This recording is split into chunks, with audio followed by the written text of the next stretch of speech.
and in front of everybody she was belittling him, saying like, I thought you were a man can handle this. My heart broke because that's just so wrong too. First of all, you're calling that person your partner. You're literally lowering them below the, below the floor. um, and you think that they're going to pay for the dinner. I really hope that that man left that woman that day. I'm just saying my personal opinion, but nobody deserves that. Oh, I agree. Yeah, if even if that person did pay, if he was like in a position where he couldn't say no, it's like, okay, well, I hope you enjoyed it. This is the last one you're gonna get. It's like fool me once, shame on you. Fool me twice, shame on me.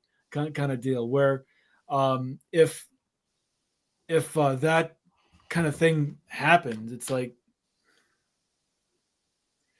it really is sad when things like that do happen, and where there's an there's an expectation of what a person's time is going to be valued at, and I think the problem here is that there is this usually is the biggest problem when it is a covert contract, when there is a belief one person has about what's going to happen, or a hidden agenda, a belief one person has that is not overtly stated or agreed upon, and so it stays in the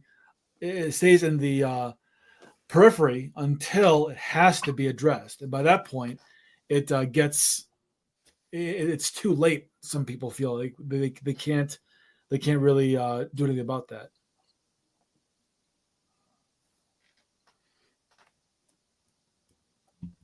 Valeri Pure said, "As a woman, I can feel the emptiness of words, and I can feel if words carry weight and honesty.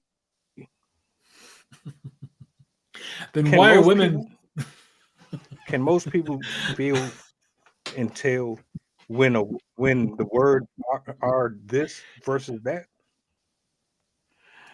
Not from a I grifter. mean, No. Why are women considered to be the realistically, most victimized by grifters?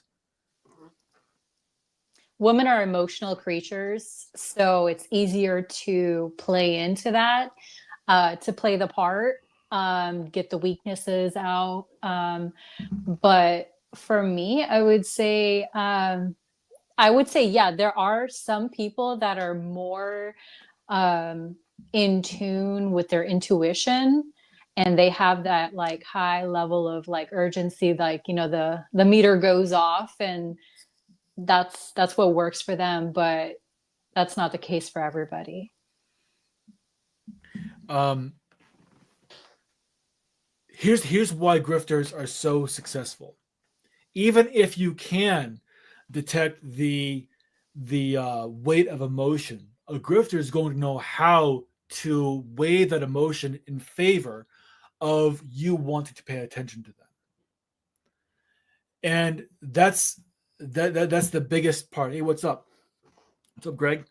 That's the biggest danger with grifters is, yeah, you'll be able to tell when something is off, but a good grifter who believes there's something that they can really make use of from you is going to study you, and they're going to find out what the weakness is that is going to really penetrate through that wall that you've built up. They're going to provide something that is going to that is going to punch through that. Another good movie reference. I've got a bunch of them. Another one is Matchstick Men with um, Nicolas Cage. Great movie. Check it out. You got a couple of con men, and one of them gets grifted. He's considered the best, but he ends up getting grifted and fleeced of everything that he has because of the way that his partner studied him and knew what his weakness is. So even the best con men can be conned. Anyone can be had. It's just how much time and investment and energy are you going to put into your mark?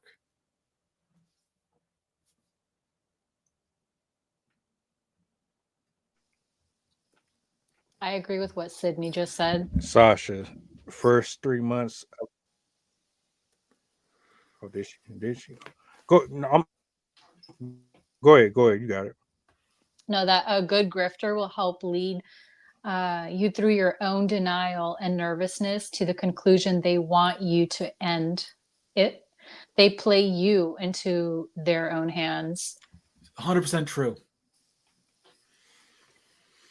Yeah, you will be questioning That's a bar. yourself, and then you go into like a state of cognitive dissonance. And I speak from my own personal experience, that has happened to me, that, you know, I would catch myself just like what the fudge just happened, you know, like did this really just happen to me?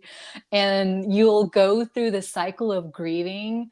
You know, you're going to be in denial, and then you're going to have a day of crying, and then you're going to be like, no, I'm good, and then it'll return back. But um yeah, that's just I'm just speaking on the like healing part of being grifted. um it's quite a process.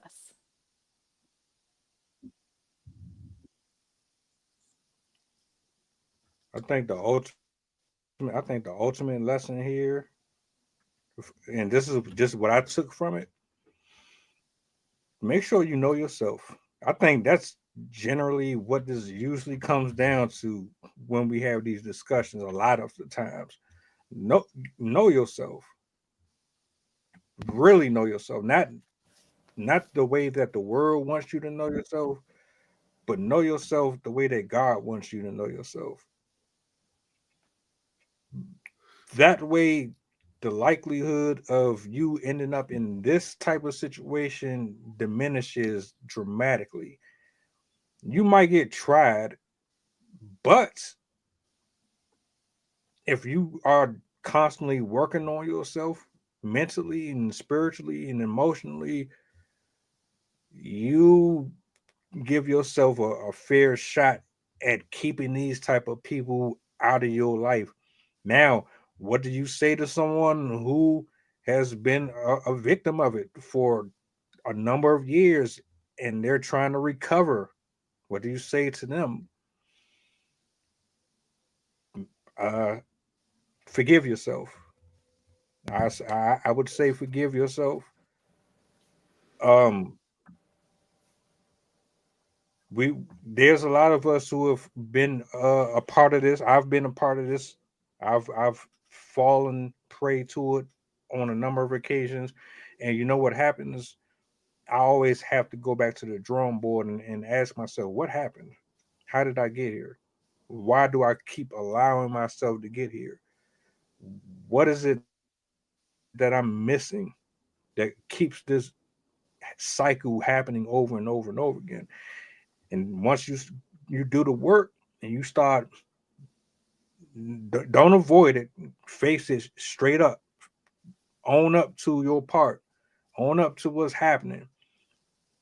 Once you start doing the work, you start practicing and you start actually doing the things necessary to not do this again, it's going to be rough. It ain't going to happen overnight. Ain't no way you're going to recover from that in one day or 1 week.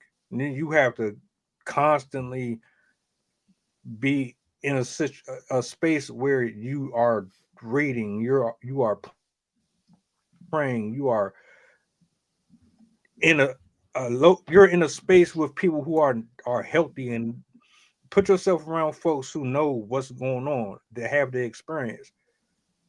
You don't want to isolate yourself. You might want to. You don't want to be around people like that because you don't trust nobody at some point. But uh, that's Right. just my 2 cents on it. There, go ahead, Anna. I'll go after you. Sorry. So with me, I really agree with Mel.